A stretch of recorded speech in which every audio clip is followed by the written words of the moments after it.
Last video में हमने other provisions cover कर लिए थे. Now we will come to the fundamental rights. It is the one of the most important chapter for the prelims perspective because question यहाँ से आता ही आता है. एंड दोज हू से कि क्वेश्चन नहीं आता है तो मत पढ़ो. हाँ, तो स्टार्ट करते हैं. पार्ट 3 12 to 35 आर्टिकल है. कॉन्स्टिट्यूशन ऑफ यूएसए से लिया गया था. ठीक है. फिर rightly describe the Magna carta of the Indian constitution कहा जाता है. मैग्ना कार्टा क्या था? एक मतलब डॉक्यूमेंट जो ब्रिटेन में बना हुआ था. उसमें सारे जो एक तरह से रूल्स सिटीजन्स को जो भी राइट्स प्रोवाइड करे गए थे उनके बारे में डिस्कशन काफ़ी अच्छे से हुआ था. फंडामेंटल जो राइट्स थे. ठीक है. तो करता क्या है? Authoritarian despotic state in the country को प्रिवेंट करता है. कैसे करता है? कि ये जो राइट सिटीजन के हैं ये स्टेट के अगेंस्ट हैं. ठीक है. तो इस तरीके से आप समझ सकते हैं कि ये राइट टू इक्वालिटी है. 14 से 18 आर्टिकल, 19 से 22 से फ्रीडम, राइट्स अगेंस्ट एक्सप्लॉइटेशन 23 से 24, फ्रीडम ऑफ रिलीजन 25 से 28, cultural education rights 29-30, right to property 31 जिसको हटा दिया गया था, right to constitutional remedy article 32, property हटा दिया गया, आर्टिकल 31 अभी भी है. ठीक है. So we will study one by one. तो 44th अमेंडमेंट एक्ट ऑफ 1978 से राइट टू प्रॉपर्टी की लीगल राइट है article 300A part 12 of the constitution में. So this is all you need to know. Features of fundamental rights के क्या होते हैं? देखो, कुछ हमारे सिटीजन्स के पास हैं, कुछ फॉरेनर्स और अदर्स को भी होते हैं. ठीक है. तो कौन से हैं? 15, 16, 19, 29 और 30 ये केवल और केवल सिटीजन्स के पास हैं. ठीक है. बाकी सब अदर पर्सन्स के लिए भी हैं. ठीक है. तो ये लिखे हुए हैं आर्टिकल्स. और आर्टिकल तो हम ईच आर्टिकल को डिस्कस करेंगे. सो ऑब्वियसली कवर हो जाएगा सारे के सारे. So we will see that. देखो, they are not absolute but qualified. Reasonable restrictions उन पे होती हैं. All of them are available against arbitrary action of the state. Some of them are also available against the action of the private individuals. Obviously मतलब state नहीं है, private individual भी हमारे कोई राइट्स ले जा सकते हैं. So some of them are negative in character, that is places limitation on the authority of the state. ठीक है. Other are positive in nature, conferring certain privileges. ठीक. जस्टिसिएबल हैं, कोर्ट जा सकते हैं वायलेट होने पे. सुप्रीम कोर्ट गारंटी और डिफेंड करता है ना. Not necessarily by way of appeal against the judgment of the high court. Directly भी आप जा सकते हो सुप्रीम कोर्ट अगर आपके फंडामेंटल राइट्स चाह रहे हैं. ठीक है. देयर आर नॉट सैंक्रोसैंक्ट और परमानेंट नहीं है. कर्टेल और रिपील हो सकते हैं कॉन्स्टिट्यूशन अमेंडमेंट एक्ट से, है ना. लेकिन इसमें बेसिक स्ट्रक्चर कॉन्स्टिट्यूशन का बना रहना चाहिए. ये सुप्रीम कोर्ट ने बोला था. किसमें बोला था? ये बहुत फेमस केस है, Keshavananda Bharati case of 1973. That is 24 April 1973. Biggest bench of the supreme court set and give the order only citizen not to the foreigner. ठीक है. 15, 16, 19, 29 और 30 है. बाकी सारे ये सब सभी को हैं. ठीक है. एक्सेप्ट एनिमी एलियंस को. एनिमी एलियंस जो एनिमी कंट्रीज से हैं दे आर सस्पेंडेड एक्सेप्ट 19 और 20 for the 6 right guarantee. Automatic suspend only when ground of external aggression होता है. तो आर्टिकल 19 ऑटोमेटिकली सस्पेंड हो जाता है ना. तो ये चीज़ भी ऑटोमेटिकली यहाँ पे है. तो ये वर्ड आप ध्यान रखना. इसका सस्पेंशन होता है on the ground of war और एक्सटर्नल एग्रेशन के केस में, not on the ground of arm rebellion. ठीक है. तो ये वर्ड आ जाए ना, क्योंकि जनरली रॉन्ग होता है लेकिन यहाँ ये सही है. There scope of operation limited by article 31 है. एक्विजिशन ऑफ स्टेट के टाइम पे इनको हटा दिया जाएगा. 31B में बात करते हैं 9 शेड्यूल के अंदर जो है उनको वैलिड करने के लिए हम किसी भी फंडामेंटल राइट को ले जा सकते हैं. 31C है saving of the laws giving effect to the certain directive principles. Then we see there is application to the member of the arm forces. Article 33 की फंडामेंटल राइट्स किस तरीके से लगेंगे वो पार्लियामेंट डिसाइड करेगा. ठीक है. इंटेलिजेंस एजेंसीज पे भी यही अप्लाई होता है. Then we see the martial law in the article 34 that law means military rule imposed, है ना, different from the imposition national emergency.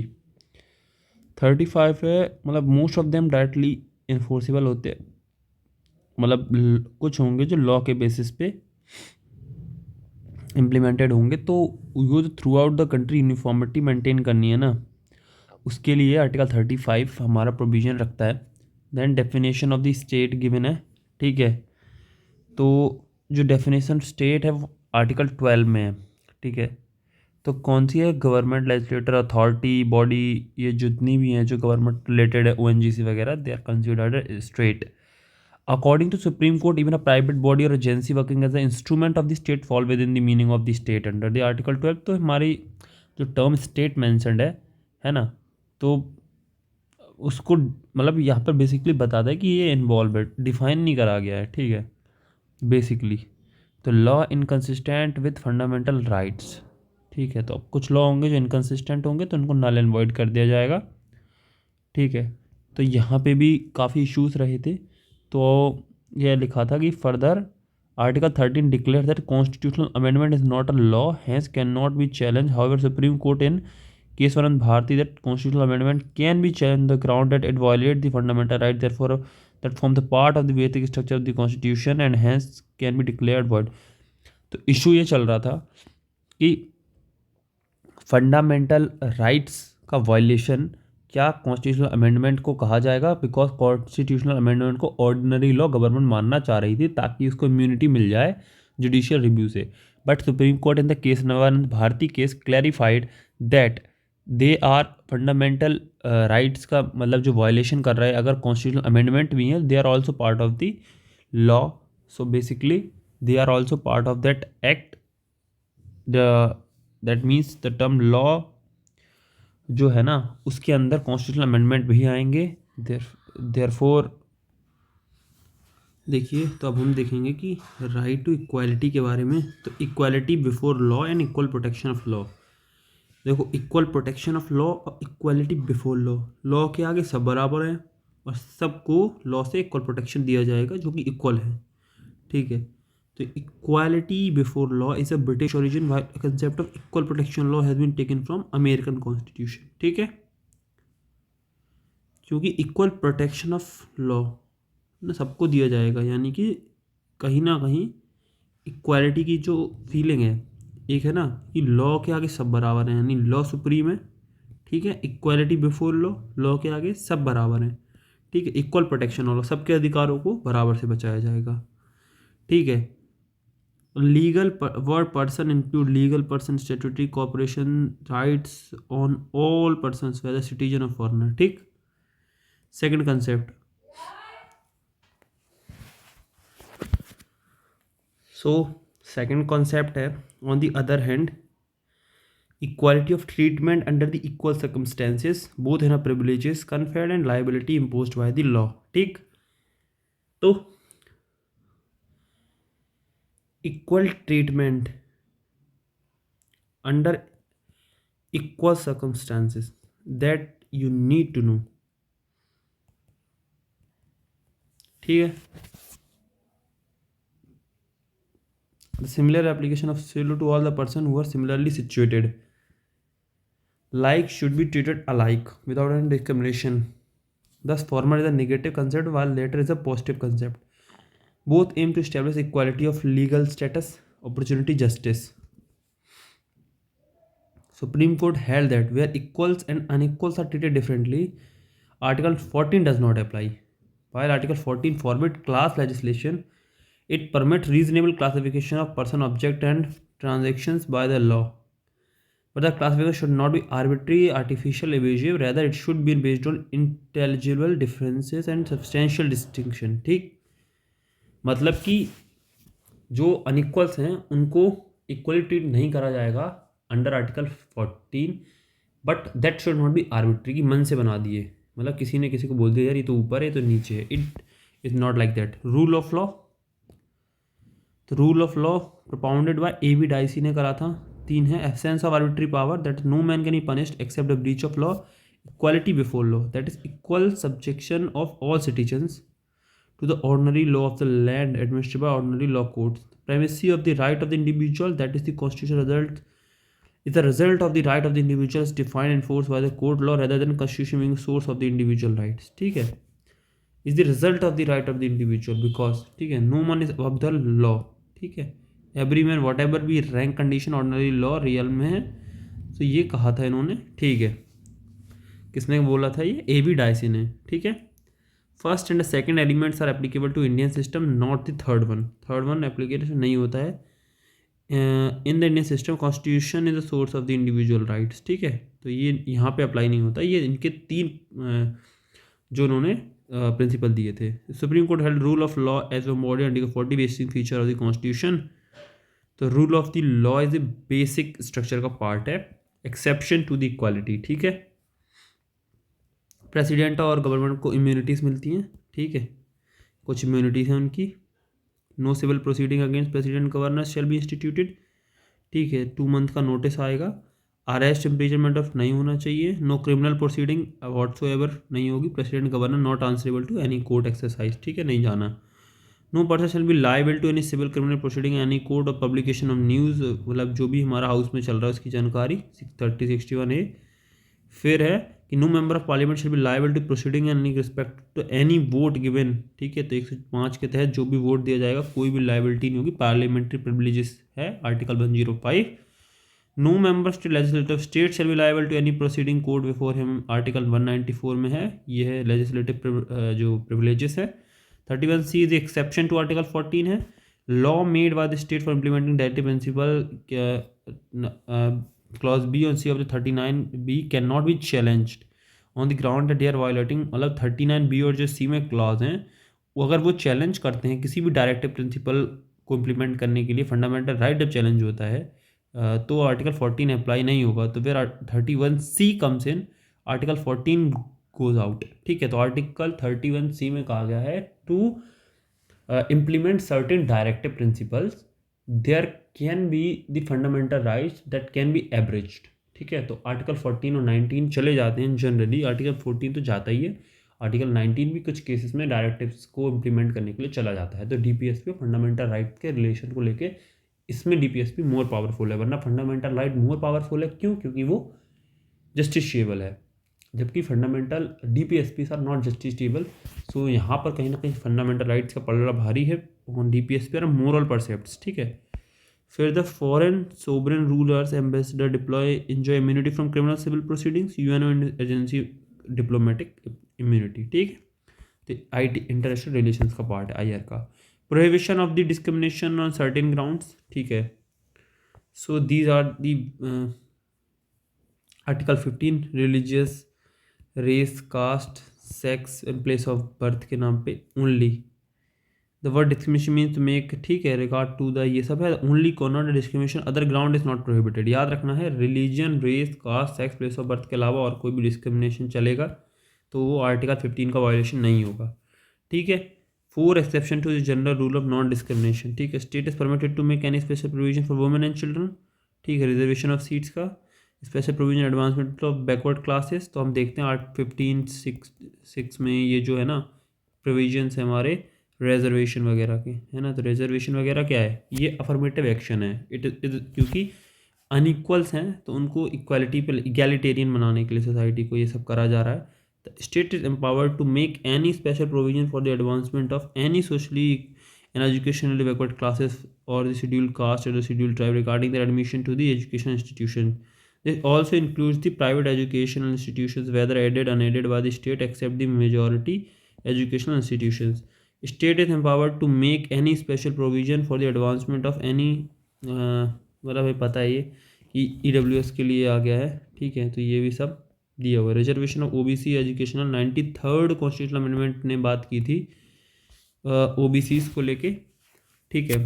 तो वहाँ पे जो मंडल कमीशन एंड ऑल सबको पता है। तो फर्स्ट देखो एक चीज़ है कि फंडामेंटल राइट्स पे अटैक, मतलब कि वो जुडिशियल रिव्यू से बचे रहें, ये स्टार्ट हुआ था फर्स्ट कॉन्स्टिट्यूशनल अमेंडमेंट से, जो जवाहरलाल नेहरू जी ने हमारा 9th शेड्यूल जोड़ दिया था, ठीक है। और यही लास्ट ईयर UPSC CSE में पूछा गया था, ठीक है।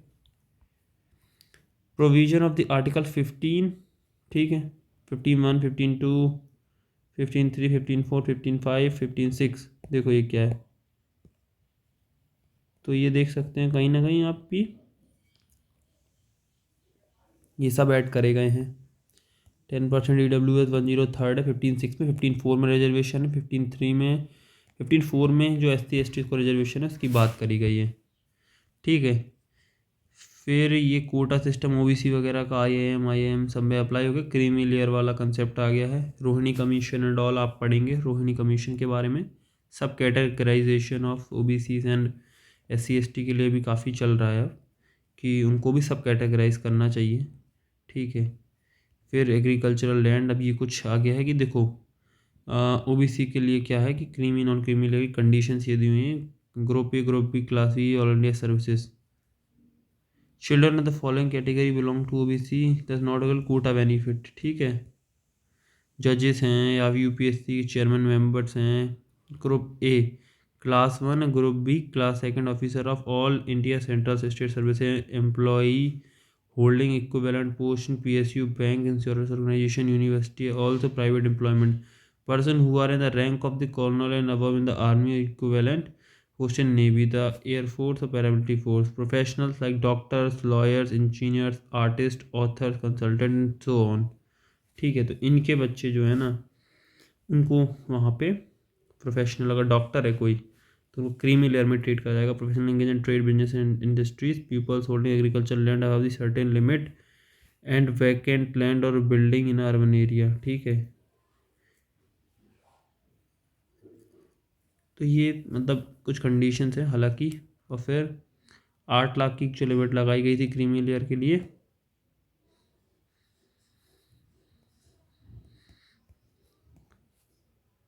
रिजर्वेशन फॉर EWS भी आ गया है, 10% रिजर्वेशन है, ठीक है ना। सबसे नहीं होनी चाहिए persons whose family owns any of the following assets, exclude हो जाएंगे। 5 एकड़ ऑफ लैंड से ज़्यादा है, रेसिडेंशियल एरिया 1000 स्क्वायर फीट से ज़्यादा है, रेसिडुअल प्लॉट 10 रेसिडेंशियल प्लॉट है ना जो 200 स्क्वायर फीट यार्ड से ज़्यादा, residential plot of 200 yard and above area, notified municipality, ठीक है। तो ये सब इतनी कंडीशन आ जाती हैं। Property held by the family member in different location different places cities would be clubbed while an IWS family for this purpose includes person who seeks benefit of the reservation, his parents and sibling below the age of 18 as also his or spouse and children below the age of 18, ठीक है। Equality of opportunity in public employment, ये बात होती है article 16 में। तो article 16 prescribe करता है पब्लिक एम्प्लॉयमेंट में है ना 50% का जो कोटा की लिमिट लगाई गई थी इंदिरा साहनी केस के द्वारा, तो वो तो मेंटेन करनी ही है।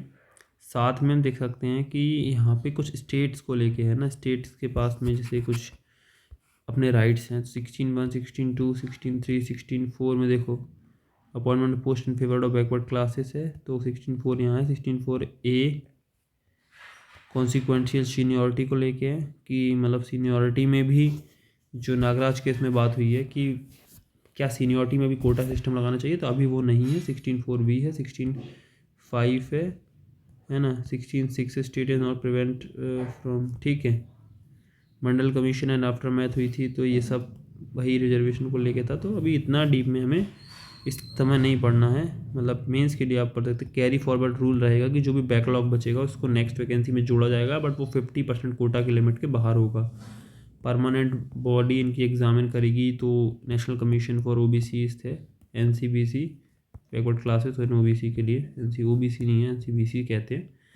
कॉन्स्टिट्यूशनल उसको स्टेटस मिला हुआ आर्टिकल 335, देखो no relaxation in the qualifying marks standard of evaluation in a matter of reservation and promotion due to the requirement of maintenance of efficiency in administration under article 335।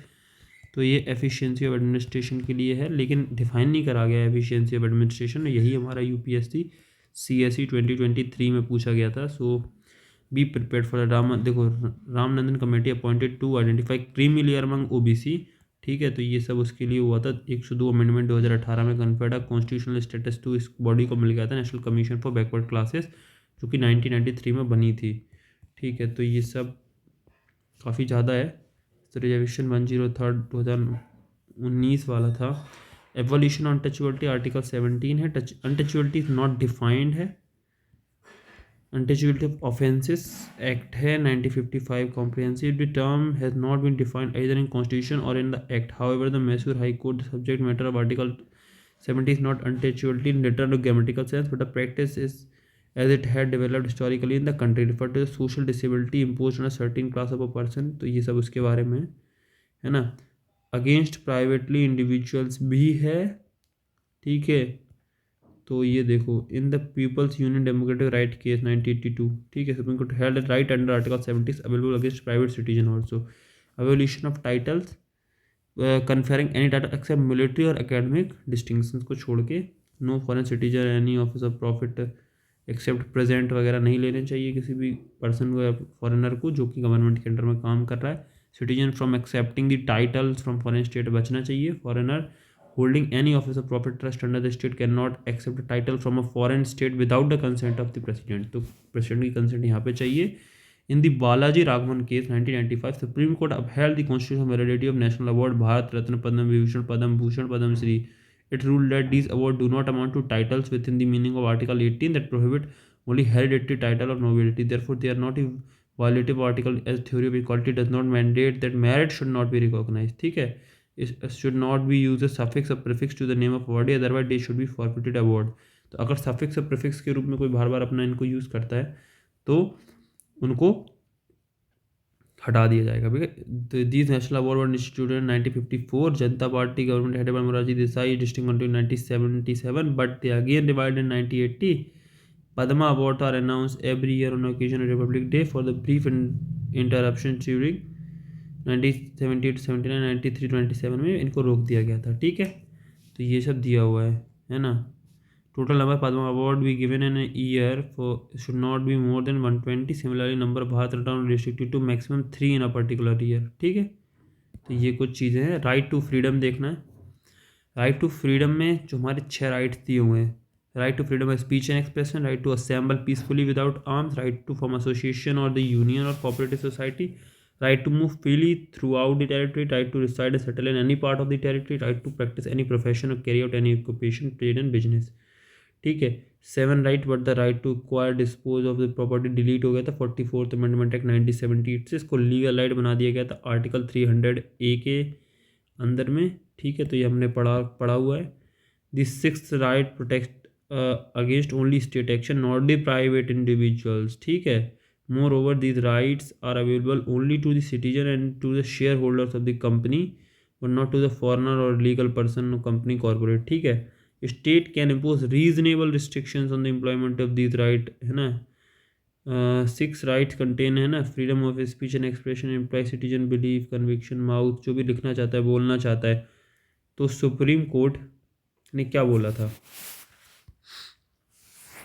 देखो सबसे पहले कि court held freedom of expression include right to propagate one's views, freedom of press, freedom of commercial advertisement, right against tapping of telephonic conversation, right to telecast that government has no monopoly on electronic media, right against burn recalled by political party or organization, right to know about government activity, freedom of silence, right against imposition of pre-censorship of newspaper, right to demonstration of picketing but not right to strike, right to fly the national flag, right to vote to voters to know the antecedents, मतलब जो भी जानकारी हमारे candidate की उनकी पता चलती रहे, right to choose the media of instruction at any at a stage of primary school, और right to express the gender identity, ठीक है। ये सब right to reply, right to answer the criticism, right to post information video internet social media, right to film maker to exhibit their right, right to access the internet, right to access the information via internet. State can impose restriction on exercise of freedom of speech, है ना। Integrity of the India, security of the state, friendly relation with foreign, public order, decency, morality, contempt of court, defamation and incitement of offences, ठीक है। तो इनको लेकर reasonable restriction लग सकता है। So you can see the right to freedom of expression 1A में है under 19(2). Sovereignty integrity of India added, देखो ground of restriction added by the 16th amendment 1963। Security of the state, friendly relation with foreign, first amendment 1951, इससे इसको कर पूरा जा सकता है।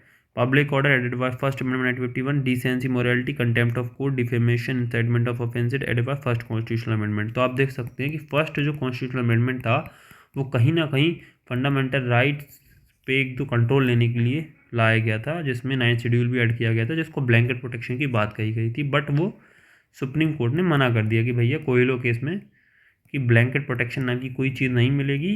अगर आप 9th शेड्यूल में कुछ भी डालेंगे तो जो 24 April 1973, that is the date of the Kesavananda Bharati case. उसके बाद से जो भी कुछ ऐड हुआ है that is subject to judicial review, ठीक है। फिर सेकंड में sovereignty integrity of India, 16 constitution, public order, right to formation of the association. पहले देखो peacefully assemble without arms part 1B में है। तो अंडर आर्टिकल 4 में रिस्ट्रिक्शन है sovereignty integrity, public order, morality, right to move freely throughout territory. Under 95 है in the interest of generic public, protection of interest और any scheduled tribes, right to reside or settle in any part of the territory. Under 1905 interest of general public, protection of interest of scheduled tribe में restrictions हैं। right to acquire hold properties को हटा दिया गया। right to practice any profession carry tradition in the interest of general public इसको रोका जा सकता है। requirement of necessary professional technical qualification मांगा जा सकता है। any trade business industry service carried out on by the state to the exclusion of citizen, है ना। तो स्टेट मतलब अपने अकॉर्डिंग इसमें चेंजेस कर सकती है। फ्रीडम ऑफ असेंबली के ऊपर वही बात है, सबको पढ़ लिया तो ये चीज़ आपकी ठीक है। फ्रीडम ऑफ एसोसिएशन है ना, तो ये सब इसके अंदर आ जाता है। रीजनेबल रिस्ट्रिक्शंस इसके ऊपर भी है। राइट देखो supreme court held that trade unions have a no guarantee right to effectively bargaining और राइट टू स्ट्राइक और right to declare lockout. The right to strike can be control by an appropriate industrial law से, ठीक है। Freedom of movement है, कहीं पे भी जा सकते हैं, ठीक है। तो आपको डिस्टिंक्टिव कल्चर शेड्यूल टाइप के उनके जो एक्सप्लॉयटेशन है उसको रोकने के लिए रीजनेबल रिस्ट्रिक्शन इम्पोज की जा सकती है जनरल पब्लिक के लिए, ठीक है। तो ये क्या हुआ, supreme court held that freedom of movement of the prostitute can be restricted on the ground public health in the interest of public morals. Bombay high court validated the restriction on the movement of the person affected by the AIDS, ठीक है। The freedom of movement has two dimensions, internal right to move inside the country, external right to move outside the country, and right to come back to the country. Article 19 only first dimension, second dimension is dealt by the article 21 right to life and personal liberty में right to move है ना, right to move outside the country, ठीक है। तो ये है article 21 में, ठीक है। तो ये केस में मनेका गांधी केस में जो मेनका गांधी केस हुआ था उसमें इसी की बात हुई थी कि उसको उनको मना कर दिया गया था जाने से, तो राइट टू लाइफ इसको आर्टिकल 19 और 14 के साथ में पढ़ा जाना चाहिए, ठीक है।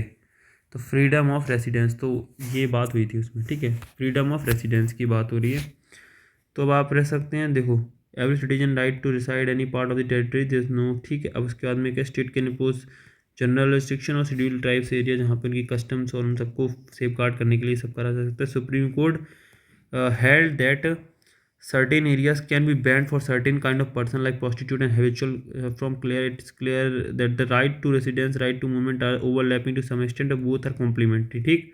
फ्रीडम ऑफ प्रोफेशन जो भी करना है जहाँ भी करना है, डिविजिबल रिस्ट्रिक्शंस है कि प्रोफेशनल टेक्निकल क्वालिफिकेशन मांग सकते हैं। Carry out by trade industry service whether the exclusion of the citizen partial हो, वो स्टेट मतलब डिसाइड करेगा कि किसको एक्सक्लूड करना है नहीं। In Anirudh Bhasin case 2020, the Supreme Court held a freedom of practice of any profession to carry out any trade, business, occupation over the medium of internet enjoys constitutional protection under 19(1)(g). Restriction on this right should be in consonance with the mandate under 19(6), inclusive of the test of proportionality. Further, an order suspending internet service indefinitely is impermissible under temporary suspension of telecom services, public emergency or public safety rules। तो आप जब माना है तब आप internet बंद नहीं कर सकते हैं। अंडर द भासीन केस में कहा गया है right does not include right to carry out profession, business, trade, occupation that is immoral, ठीक है। तो ये सब भी आपको ध्यान रखना है। Protection in respect of the conviction of the offences, ठीक है। No ex facto ex post facto law, ठीक है। No person shall be convicted for an any offence except for the violation of law and at the time, ठीक है। मतलब law था नहीं उस टाइम पे मर्डर का, फिर बाद में लॉ आया तो बोला कि आपको सज़ा मिलेगी, ऐसा नहीं हो सकता। डबल जेओपार्डी एक ही के लिए, मतलब prosecuted punishment same offence more than twice once, जैसे अब ऐसा नहीं हो सकता कि आप एक ऑफेंस के लिए 2 बार सजा दे दें। ऐसा हो सकता है कि उसने फिर ऑफेंस करा, आपने सजा दी, सजा कंप्लीट होगा, फिर ऑफेंस करा तो फिर आप सजा दे सकते हैं, ठीक है। ये चीज़ हो सकती है। सी में है नो सेल्फ इनक्रिमिनेशन, किसी को नहीं बोला जाएगा खुद के खिलाफ गवाही दो, फिर ठीक है। Retrospectively ex factor law is one that imposes penalty retrospectively, that is it upon acts already done और which increases the penalty for such act. The enactment such law is prohibited by the first provision. However, the limitation is imposed on the criminal laws and not civil or tax laws. In the other words, civil liability or the tax can be imposed retrospectively. Further, this provision prohibits the only conviction or sentence under ex facto criminal law, not the trial. Finally, protection under this provision can not be claimed in case of preventive detention में नहीं ले सकते हैं। और देखो civil और tax प्रोसीजरिंग मतलब taxes retrospectively लगाए जा सकते हैं पुराने टाइम से, लेकिन ये चीज़ नहीं करी जा सकती है कि आप क्रिमिनलिटी को मतलब क्रिमिनल लॉस को आप ऐसे नहीं कर सकते हो कि आपको पहले लॉ नहीं था, किसी ने कुछ गलत काम करा, उसका लॉ ही नहीं था, देन आपने उसको कह दिया कि आप अब तो लॉ आ गया है तो आपको पुरानी की सज़ा दी जाएगी, विच इज़ नॉट पॉसिबल। ठीक है, but that should not be double jeopardy वाला भी केस आ गया कि आपको 2 बार सज़ा नहीं दी जाएगी। देखो compulsion to give thumb impression, ये सब है ना। द प्रोटेक्शन अगर self incrimination however does not extend to the, ठीक है, right to life and personal liberty. तो ये हम नेक्स्ट वीडियो में कवर करेंगे। तो आप देख सकते हैं कि काफ़ी फास्ट ट्रैक हम आगे आ चुके हैं। अराउंड 1-1.5 घंटे के पीरियड में हमने अराउंड 80-90 पेजेस करीब लक्ष्मीकांत के पहुंच चुके हैं। सो इस स्पीड से हम कवर करेंगे, कुछ चीज़ें वहाँ पे बाद में हम छोड़ भी देंगे, so that would be great. ठीक है, और उसको हम कवर कर लेंगे। So thanks for watching this and